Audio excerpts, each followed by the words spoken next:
या ठिकाणी व्यासपीठावर उपस्थित असलेले सर्व मान्यवर, संप्रदायातील वारकरी संप्रदायातील सर्व ज्येष्ठ कीर्तनकार, ज्येष्ठ वारकरी, त्याच पद्धतीने या ठिकाणी प्रदेशातील कोषाध्यक्ष हरिभक्तपरायण भाऊराव सर असतील, धुळे जिल्ह्याचे अध्यक्ष प्रकाशजी महाराज असतील, त्याच पद्धतीने जळगाव जिल्ह्याचे अध्यक्ष मुकेशजी महाराज असतील, राज्य सदस्य नानासाहेब दैवेलकर असतील आणि अनेक मान्यवर. वेळ कमी आहे त्याच्यामुळे सर्वांचं नाव घेत नाही.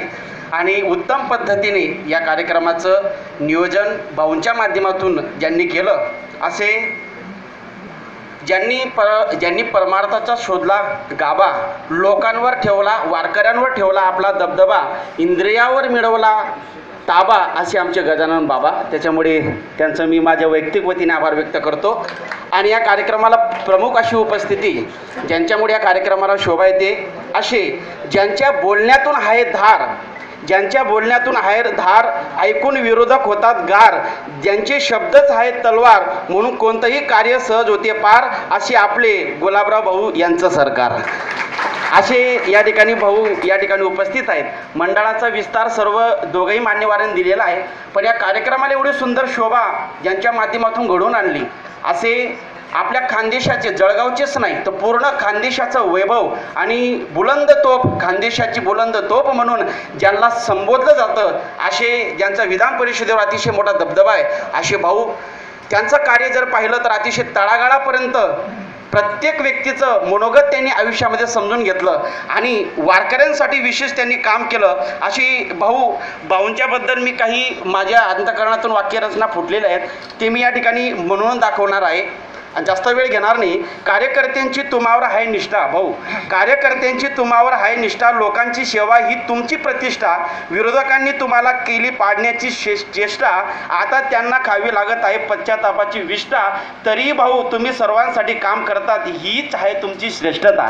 हे तुमच्या कार्यातून या ठिकाणी दिसून येतो.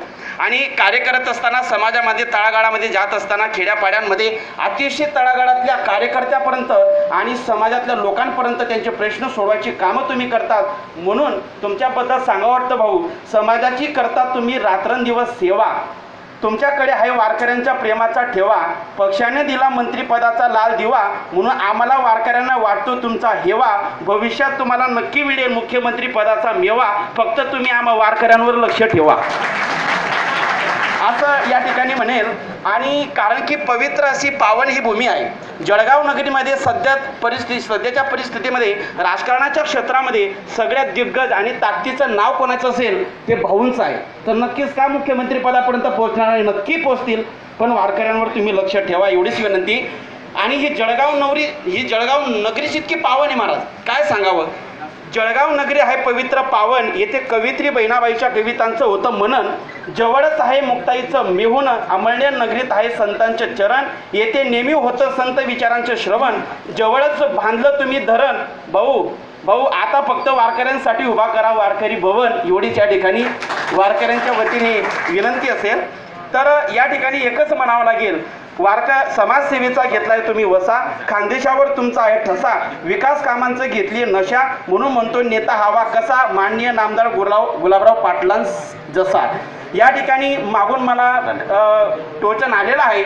या ठिकाणी मी शेवटी जाता जाता एकच सांगेल भाऊ, तुमच्या कपाळावर शोभतो गंध, तुमच्या कपाळावर शोभतो गंध, वारकऱ्यांचा आहे तुमचा छंद, महाराष्ट्रात तुमचा आवाज आहे बुलंद, तुम्हाला पाहिल्यावर मला झाला आनंद, आता मी माझं भाषण करतो बंद.